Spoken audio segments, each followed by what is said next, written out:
22 ሆነው ሄዱ፣ 4 ብቻ ተመለሱ።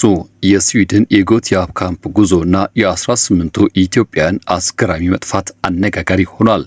በስፖርቱ ዓለም በተለይም በታዳጊዎች እግር ኳስ ዓለም አቀፍ ውድድሮች ላይ መሳተፍ የብዙዎች ህልምና የእድሜ ልክ ምኞት መሆኑ እሙን ነው። ወደ ሀገረ ስዊድን አውሮፓ ተጉዞ ልምድ ለመቅሰም ከታላላቅ ታዳጊ ክለቦች ጋር መጫወትና ራስን ማሳየት ከምንም በላይ ደግሞ ለነገ ብሩህ ተስፋ የሚፈነጥቅና የሚያስቀምጥ ጉዳይ ነው። ያም ሆኖ ግን ይህን መልካም አጋጣሚ ሽፋን በማድረግ ስፖርቱን ወደማይጠበቅ የስደትና የመኮብለል ድልድይነት የቀየረው የዘንድሮ ክስተት አነጋጋሪ ሆኗል። በተለይም በታዳጊዎች መሆኑ ደግሞ ይበልጥ የብዙዎች ግምት እንዲጫር ምክንያት ሆኗል። የስዊድን ጎቲያ ካምፕ ጉዞ የብዙዎችን አፍ ያስያዘ አነጋጋሪና አስደንጋጭ ክስተት ሆኖ አልፏል። 18 ሰው ቀርቶብናል፣ እናትና ልጅም ይገኙበታል። ለአዘጋጆቹ ወዲያው አሳውቀናል በሚል በእንባና በድንጋጤ በተሞላ ስሜት ውስጥ የተናገረው የፕሮጀክቱ የመስራች ቃል ጉዳዩ ምን ያህል በጥልቀትና በሚስጢር የተሸረበ ሴራ እንደነበር ፍንጭ የሚሰጥ ነው። ጋዜጠኛ ታምሩ አለሙ ከሀገር አሜሪካ ሆኖ የደብል ፓስ እግር ኳስ ፕሮጀክት መስራችና አሰልጣኝ ከሆነው ከታዲዮስ ተክሉ ጋር ያደረገው ቆይታ ይህን አስገራሚና እንቆቅልሽ የበዛበት ጉዞን በዝርዝር አጋልጧል። ጉዳዩን ከስር መሰረቱ ለመረዳት ወደ ኋላ ተመልሰን የፕሮጀክቱና የአሰልጣኙን ማንነት መቃኘት ግድ ይለናል። አሰልጣኝ ታዲዮስ ተክሉ በኢትዮጵያ እግር ኳስ ዓለም ውስጥ አዲስ ስም አይደለም። ከጫካ ሜዳ ፕሮጀክት ጀምሮ በኢትዮጵያ ቡና፣ በንግድ ባንክና በኢትዮ ኤሌክትሪክ ታዳጊ ቡድኖች ውስጥ ሰርቷል። የኢትዮጵያ 17 ዓመት በታች ብሔራዊ ቡድን በመያዝም የሴካፋ ውድድር ላይ አገሩን የወከለ አሁን ደግሞ የቂርቆስ ክፍለ ከተማ የሴቶች ቡድን በማሰልጠን የሚገኝ አንጋፋ የስፖርት ሰው ነው። ከዚህ ሁሉ ልማዱ ባሻገር ከ9 ዓመታት በፊት ደብል ፓስ የተሰኘውን የእግር ኳስ ፕሮጀክት መስርቶ በአዲስ አበባ እግር ኳስ ፌዴሬሽን ስር ተመዝግቦ በከተማው ከ20 ዓመት በታች ውድድሮች ላይ በመሳተፍ በርካታ ታዳጊዎችን ሲያፈራ ቆይቷል። ይህ ፕሮጀክት በራሱ ጥረትና እንዲሁም የደብዳቤ ልውውጥ ባገኘው እድል በዴንማርክ ሀገር ውድድር ያደረገ ሲሆን ዘንድሮ ደግሞ ለሁለተኛ ጊዜ ወደ ስዊድን በማቅናት በጎቲያ ካምፕ ለመሳተፍ ትልቅ ዝግጅት አድርጎ ነበር። የስዊድኑ ጉዞ ሲጀምር ሁሉም ነገር የተለመደና በተስፋ የተሞላ ነበር። 18 ታዳጊ ተጫዋቾችና 4 የአሰልጣኝ አባላትን ያካተተው አጠቃላይ 22 ልዑካን ቡድን የያዘው ስብስብ ወደ ስዊድን አመራ። በውድድሩ ላይ ጥሩ የሚባል ተሳትፎ አደረገ። ጊዜው አልቆ የመመለሻ ቀን ደረሰ። ነገር ግን ይህ የመመለሻ ቀን የስብስቡን እውነተኛ ገጽታና ከጀርባው የተጠነሳውን አስገራሚ እቅድ ያጋለጠ የታሪክ አጋጣሚ ሆኖ ተሻግሯል። 22 ሆነው በደስታና በፈገግታ የሄዱት አባላት አዲስ አበባ ቦሌ ዓለም አቀፍ አውሮፕላን ማረፊያ ሲደርሱ ቁጥራቸው ወደ 4 አሽቆልቆሎ ነበር። የተመለሱት ሰዎችም አሰልጣኝ ታዲዮስ ተክሉ፣ 2 የአሰልጣኝ አባላትና 1 ታዳጊ ተጫዋች ብቻ ነበሩ። ይህ ብቸኛ ተመላሽ ተጫዋችም የዘማሪ አሸናፊ ገብረ ማርያም ልጅ የሆነው ሚካኤል አሸናፊ ብቻ ነበር። ቀሪዎቹ 18 የቡድን አባላት አየር ላይ ተነው ቀሩ ወይስ ደግሞ ይህ እንዴት ሊሆን ቻለ የሚለው ጥያቄ የብዙዎች አእምሮ የሚኮረኩርና ምላሽ የሚሻ ትልቅ እንቆቅልሽ ሆኖ አልፏል። የዚህ እንቆቅልሽ ስር መሰረቱ ሲመረመር ነገሩ ከወራት በፊት በቤተሰብ ደረጃ በጥንቃቄ የታቀደና የተመከረበት መሆኑን ለመረዳት አያዳግትም። አሰልጣኝ ታዲዮስ በዚህ ቆይታው ይህን ጉዳይ አንስቷል። ድንገተኛ ክስተቱን ሲያብራራ የሁላችንም የመመለሻ ቀን ውድድሩ ከተጠናቀቀ ከ2 ቀናት በኋላ ሰኞ ሐምሌ 13 ቀን 2018 ዓ.ም ነበር ሲል ይገልጻል። ነገር ግን እድል ሆኖ ወይም ደግሞ አጋጣሚ ሆኖ የአንዱ ታዳጊ ተጫዋች የሚካኤል አሸናፊ የቅርብ ቤተሰብ ሰርግ ሐምሌ 12 ቀን በአዲስ አበባ ስለነበር ወላጆቹ ልጃቸው ቶሎ እንዲመለስላቸው ጥያቄ ያቀርባሉ። ታዳጊውን በእድሜ ምክንያት ብቻውን መላክ ስለማይቻል አሰልጣኝ ታዲዮስና 2 ሌሎች የአሰልጣኝ ቡድን አባላት ተጫዋቹን ይዘው ትኬታቸውን ወደ ኋላ በማስተካከል ሐምሌ 11 ቀን ወይም ጁላይ 18 2026 የፍጻሜው ዕለት ወደ አዲስ አበባ ጉዟቸውን ይጀምራሉ።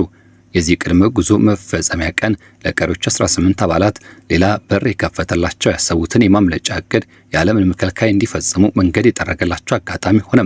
4ቱ ተመላሾች አዲስ አበባ ገና ሳይደርሱ ለትራንዚት በቆዩበት የኳታር ዓለም አቀፍ አውሮፕላን ማረፊያ ውስጥ እያሉ ያላሰቡትና እንዲሁም ድንጋጤ የፈጠረ መርዶ በስልክ ይነገራቸዋል። ቀሪዎቹ ተጫዋቾች ቡድኑ ካረፈበት የስዊድን ትምህርት ቤት ውስጥ ለማንም ሳያሳውቁ ንብረታቸውን ጠቅልለው እንደወጡና እንደጠፉ ይነገራቸዋል። አሰልጣኝ ታዲዮስ በሰማው ነገር ተደናግጦ ወዲያውኑ ለውድድር አዘጋጆች ያሳውቃል። አዘጋጆቹም ለመረጃው አመስግነው ለሚመለከተው የስዊድን ጸጥታ አካላት እንደሚያሳውቁ ቃል ገብቷል። ሆኖም ነገሩ ከቁጥጥር ውጪ ሆኖ ነበር። አዲስ አበባ ከደረሱ በኋላ አሰልጣኙ ወደ አንዷ የቡድን መሪ በድጋሚ ሲደውል የተነገረው ነገር ይበልጥ ተስፋ አስቆራጭ ነበር። የቡድን መሪዋ ተጫዋቾቹ እንደማይመለሱና ስዊድን የሚኖሩ ቤተሰቦቻቸው እንዲሁም ዘመዶቻቸው መጥተው እንደወሰዷቸው ያለ ምንም ፍርሃት ተናገረች።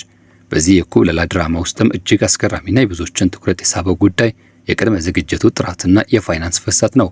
አሰልጣኝ ታዲዮስ ጉዟቸው ህጋዊ እንደነበርና ከመሄዳቸው በፊት የሁሉንም ተጫዋቾች ወላጆች ውል አስፈርመው እንደነበር ይናገራል።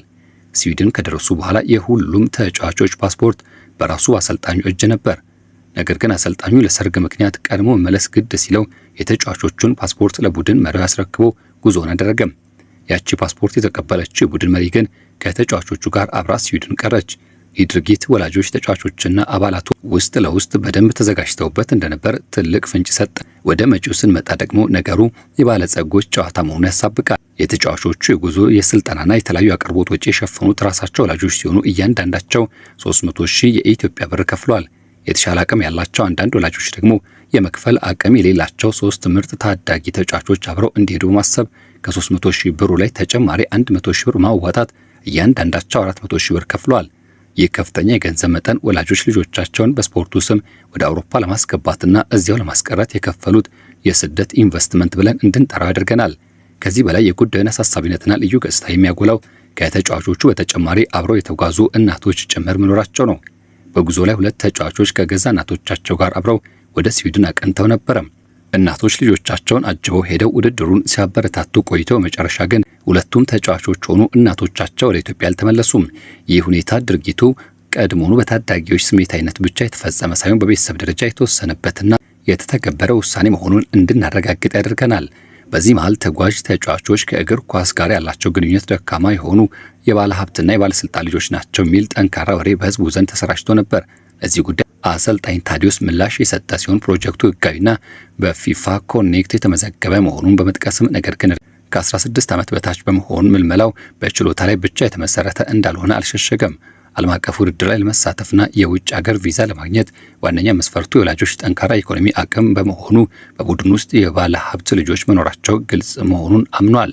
ሆኖም ግን ከቀሩት ተጫዋቾች ውስጥ የባለስልጣን ልጅ እንደሌለ በማረጋገጥ ወሬውን አስተባብሏል። የኢትዮጵያ እግር ኳስ ፌዴሬሽን ይህን አሳፋሪና አሳዛኝ ዜና ከሰማ በኋላ በተጫዋቾቹ መጥፋት ማዘኑን ገልጾ ሆኖም እነዚህ ተጫዋቾች የኢትዮጵያ ብሔራዊ ቡድን አባላት እንዳልሆኑ እንዲሁም ደግሞ ውድድሩም በግል ፕሮጀክት የተደረገ መሆኑን በመግለጽ ራሱን ከጉዳዩ አግሏል። የፕሮጀክቱ መስራች ታዲዮስ ይህን ሀሳብ በመደገፍ ተሳትፎውን በራሳቸው ጥረት እንዳገኙትና ከብሔራዊ ቡድን ጋር እንደማይገናኝ አረጋግጧል። ነገር ግን በተፈጠረው ክህደትና ኩብለላ ዋነኛ ተጎጆቹ እነሱ መሆናቸውን በፕሮጀክታቸው ስም ትልቅ ጥቁር ነጥብ መጣሉ በከፍተኛ ሐዘን ተናግሯል። በማህበራዊ ሚዲያ ላይ ሲዘዋወር በነበረው የቡድን ፎቶ ላይ አንድ የ6 ዓመት ህፃን ልጅ ይታይ ነበር። ይህ ህፃን ማን ነው? ተጫዋችስ ነው ወይ ለሚል ጥያቄ አሰልጣኙ በፈገግታ ታጅቦ ምላሽ ሰጥቷል። ኧረ አይደለም የኔ ልጅ ነው፣ ገና 6 ዓመቱ ነው፣ አብረን ሄደን አብረን ነው የተመለስነው በማለት የራሱን ልጅ ይዞ መመለሱን አረጋግጧል። ይህ ክስተት የሚያሳየው አሰልጣኙ ወደ ሀገሩ ለመመለስ የነበረውን ቁርጠኝነትና ሌሎች ግን ያገኙትን አጋጣሚ እንዴት በተቃራኒ እንዲጠቀሙበት የሚያሳይ ነው። ከድብል ፓስ ፕሮጀክት በተጨማሪ በአሰልጣኝ እድሉ ደረጃ የሚመራው ኢዲዋይ እና እንዲሁም ዳና ቢሲና የተባሉ ሌሎች የኢትዮጵያ ቡድኖች በዚህ የስዊድን ጎቲያ ካምፕ ተሳትፎ እንደነበር ይታወሳል።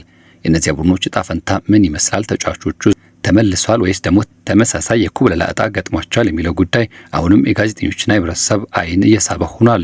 ምላሹ በጉጉት የተጠበቀ ይገኛል። አጠቃላይ ሂደቱ ሲታይ ግን ስፖርትና ታዳጊ ፕሮጀክቶች ወደፊት ሀገር ተስፋዎች መሆኑ ሲገባቸው እንዲህ ባለው መልኩ በህገ ወጥ መንገድ ወጥተው መቅረታቸው የሌሎችን እድል እንዲሁም በር የሚዘጋ ነው ሲሉ ስጋታቸውን የገለጹ ወቀሳቸውን የሰነዘሩ አልታጡም። ውድ ቤተሰቦቻችን እኛም በዛሬ መረጃ ሰዓታችን በስዊድን ጎቲያ ካምፕ ለስልጠናና እንዲሁም ደግሞ ለልምምድ ሄደው በዚያው ስለቀሩትና አነጋጋሪ ስለሆነው የተጫዋቾች ጉዳይና ወላጆቻቸውን በተመለከተ ከአሰልጣኙ አንደበት የተሰማውን የፕሮጀክቱ ዋና መስራች የሆነው የድብል ፓስ ፕሮጀክት ዋና መስራች ከሆነው ግለሰብ ጋር ጋዜጠኛ ታምሩ አማራ በሀገር አሜሪካ ሆኖ ያደረገውን ቆይታ መነሻ አድርገን ያዘጋጀነው ዝግጅት ይህን ይመስል ነበር። ለቻናላችን አዲስ ከሆናችሁ ሰብስክራይብ፣ ቪዲዮን ከወደዳችሁት ላይክ፣ ሼር እንድታደርጉ የጋበዝን የዛሬን በዚህ ቋጨን። በያላችሁበት ጥሩ መልካም ጊዜ ተመኘን።